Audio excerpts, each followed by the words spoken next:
Assalamualaikum warahmatullahi wabarakatuh. Di sini saya akan sedikit menjelaskan tentang ukuran kepala janin. Ukuran kepala janin terbagi menjadi 3 bagian. Yang pertama ada muka bagian belakang, kemudian melintang, dan juga melingkar. Yang pertama di muka bagian belakang ada suboccipito-bregmatica dengan ukuran 9,5 cm. Kemudian ada suboccipito frontalis dengan ukuran 11 cm. Kemudian ada fronto-occipitalis dengan ukuran 12 cm. Kemudian ada minto-occipitalis dengan ukuran 13,5 cm. Kemudian ada subminto-bregmatica dengan ukuran 9,5 cm. Nah, kemudian di ukuran melintang, dia yang pertama ada bitemporalis, melintang dari temporal kanan ke temporal kiri dengan ukuran 8 cm. Kemudian ada biparietal, melintang dari biparietal kanan ke biparietal kiri dengan ukuran 9 cm. Kemudian ada ukuran melingkar. Yang pertama ada circumferentia suboccipito-bregmatica dengan ukuran 32 cm. Kemudian ada circumferentia fronto-occipitalis dengan ukuran 34 cm. Dan kemudian ada circumferentia minto-occipitalis dengan ukuran 35 cm. Di sini saya akan menjelaskan tentang tengkorak kepala janin. Yang pertama ada os frontal yang merupakan tulang kepala janin bagian depan. Kemudian ada os parietal yang merupakan tulang kepala janin bagian tengah. Kemudian ada os occipital yang merupakan tulang kepala janin bagian belakang. Kemudian ada vertex. Kemudian ada fontanella anterior atau ubun-ubun besar atau yang biasa disebut dengan bregma. Kemudian ada ubun-ubun kecil atau fontanel posterior. Kemudian ada sutura frontalis yang membagi antara frontal kanan dan kiri. Kemudian ada sutura sagittalis yang membagi antara parietal kanan dan parietal kiri. Kemudian ada sutura lambdoida. Ini yang membagi antara occipital dan parietal. Kemudian ada sutura koronaria yang membagi antara parietal dan juga frontal. Assalamualaikum warahmatullahi wabarakatuh. Di sini saya akan membuat video tentang mekanisme persalinan. Mekanisme persalinan adalah proses di mana bagian tubuh bayi, yaitu kepala, bahu, dan juga badan, dia bergerak melewati atau menyesuaikan ukuran panggul ibu. Mekanisme persalinan ini sendiri ada 6 langkah utama. Namun bisa saja terjadi tumpang tindih antara proses tersebut sehingga bisa terjadi secara bersamaan dalam proses persalinan.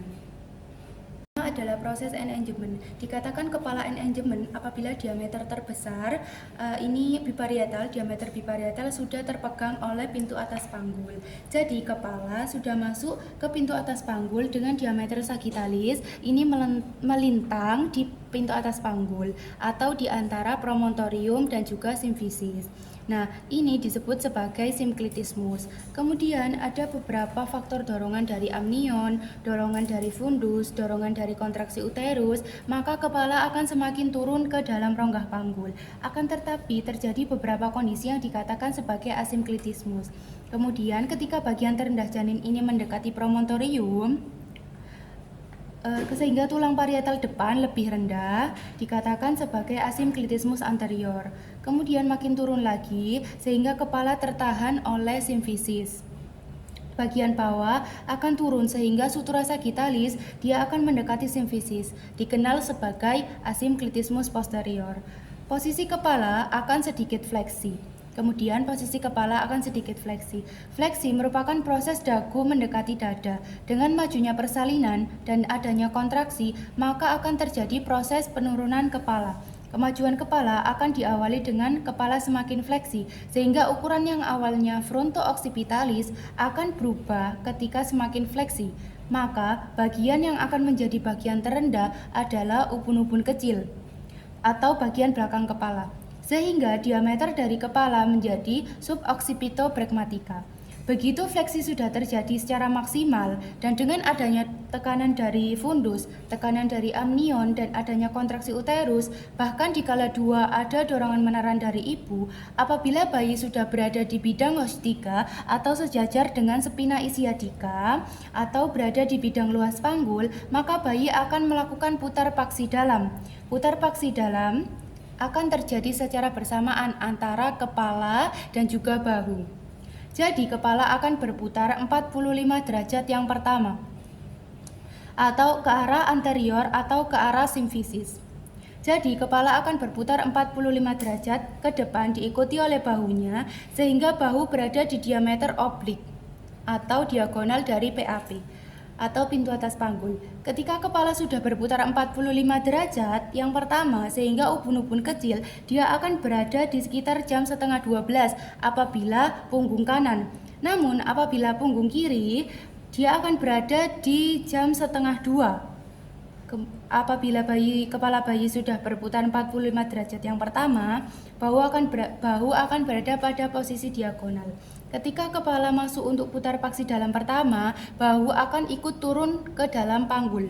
Kemudian dengan semakin majunya persalinan, semakin majunya kepala, maka akan terjadi putar paksi dalam yang kedua, yaitu 45 derajat putarannya, sehingga ubun-ubun kecil dia akan sejajar dengan simfisis atau tepat berada di bawah simfisis.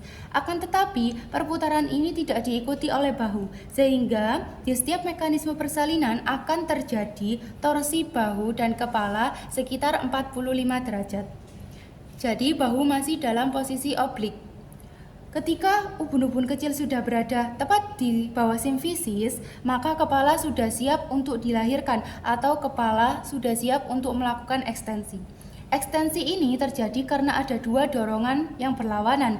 Yang pertama dorongan dari atas, di mana ada kontraksi uterus, ada dorongan meneran, dorongan fundus oleh kontraksi. Yang kedua ada tahanan dari os coccygeus, sehingga menyebabkan kepala akan ekstensi.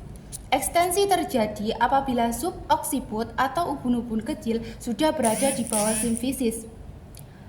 Dan suboksiput atau ubun-ubun kecil ini akan menjadi hipomoklion atau titik putar, sehingga dengan adanya tenaga meneran dari ibu, maka akan lahir secara berturut-turut, yaitu ubun-ubun kecil, ubun-ubun besar, kemudian dahi, kemudian mata, kemudian hidung, mulut, dan juga dagu, sehingga lahirnya kepala bayi akan secara keseluruhan. Kemudian setelah kepala bayi lahir secara keseluruhan, maka akan terjadi putaran restitusi atau kepala berputar 45 derajat menyesuaikan dengan posisi bahunya, sehingga posisi sama antara kepala dan juga bahu.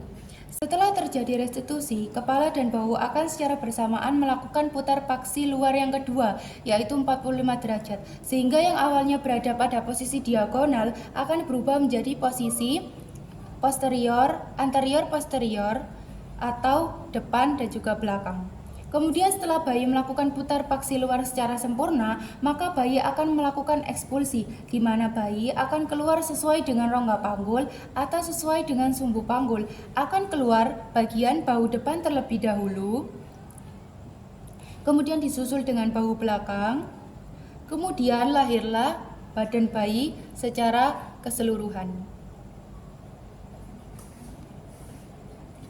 Itu tadi sedikit penjelasan dari saya tentang mekanisme persalinan normal. Apabila ada salah kata, mohon maaf. Wassalamualaikum warahmatullahi wabarakatuh.